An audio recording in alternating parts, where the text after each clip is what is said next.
Bienvenue sur le podcast du site media24.fr, le média indépendant d'information sur l'économie, l'environnement et les sciences.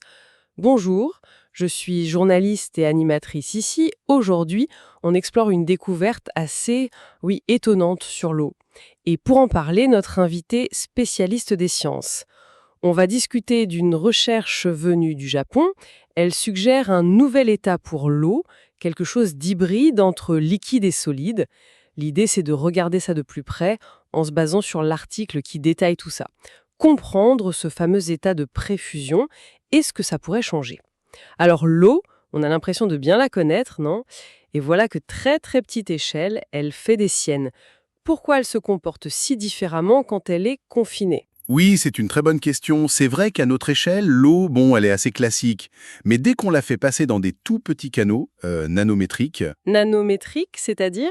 c'est vraiment minuscule, des milliardièmes de mètres. Pensez aux interstices dans les cellules vivantes ou dans certains matériaux très poreux. Là, son comportement change du tout au tout. Les molécules d'eau, elles n'interagissent plus pareil. Et c'est là qu'intervient cet état de préfusion. Ce n'est ni de la glace comme on la connaît, ni de l'eau liquide classique.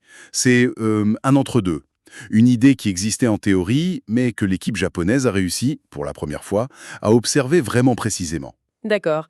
Et cette expérience japonaise, menée par le professeur Makoto Tadokoro, comment ils s'y sont pris pour voir cet état? L'article mentionne des cristaux liquides, de l'eau lourde aussi. Tout à fait. C'est assez ingénieux. Ils ont utilisé des cristaux liquides qui forment naturellement des canaux hexagonaux, très réguliers et minuscules. 1,6 nanomètres de diamètre seulement. Et dedans, ils ont mis de l'eau lourde, D2O.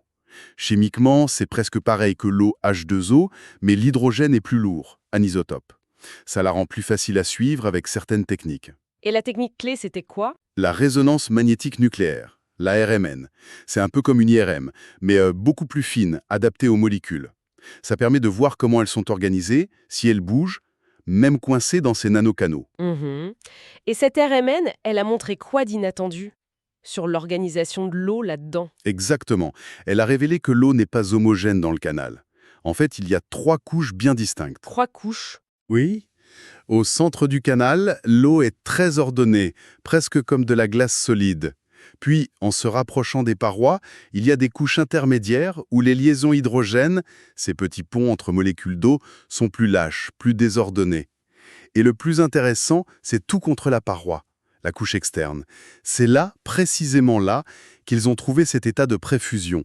Les molécules sont figées en position, Figé, comme un solide. oui, en position, mais, et c'est ça la surprise, elles tournent sur elles-mêmes. Ah oui, l'image des statues tournantes, c'est très parlant. Mais c'est quand même étrange pour un solide, non? Comment c'est possible cette rotation si la molécule est fixée? C'est toute la subtilité des liaisons hydrogènes dans cet environnement très contraint. Près de la paroi, ces liaisons sont assez fortes pour que la molécule reste à sa place. Ça donne la structure solide. Mais en même temps, elles ne sont pas assez rigides pour bloquer complètement la rotation de la molécule sur son axe. C'est un équilibre finesse. Je reste là, mais je peux tourner. Une sorte de liberté dans la contrainte. C'est fascinant. Alors, au-delà de la compréhension fondamentale, est-ce qu'il y a des applications, des retombées concrètes? Savoir que l'eau peut exister comme ça ouvre quelle porte? Oui, il y a plusieurs pistes potentielles. Une qui semble assez prometteuse, c'est pour le stockage de gaz. L'hydrogène, par exemple, ou le méthane. Ah, comment ça? Si on arrivait à créer des sortes de cages de glace d'eau, mais dans cet état de préfusion, on pourrait peut-être y piéger ces gaz de façon plus dense, plus stable. La structure serait solide, mais avec cette flexibilité moléculaire interne, on pourrait aussi imaginer créer des hydrates artificiels sur mesure, pour le transport d'énergie ou pour des systèmes de froid plus efficaces. Et puis, plus largement, comprendre ces transitions très fines entre solide et liquide à l'échelle nano, ça pourrait inspirer de nouvelles technologies, peut-être en biomimétisme, copier la nature, ou pour des mini-réacteurs chimiques. D'accord. Donc, si on résume, découverte japonaise d'un nouvel état de l'eau, la préfusion.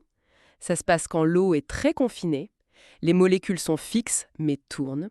Ça nous rappelle que l'eau, même si elle nous semble familière, est incroyablement complexe. Et ça pourrait avoir des applications intéressantes pour les matériaux, l'énergie. Absolument. Ça montre bien que même l'eau, si étudiée, nous réserve encore des surprises quand on regarde dans des conditions un peu extrêmes comme ce confinement.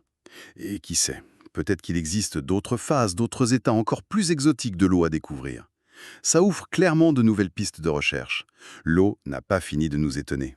Merci pour votre écoute et retrouvez plus d'actualités sur media24.fr.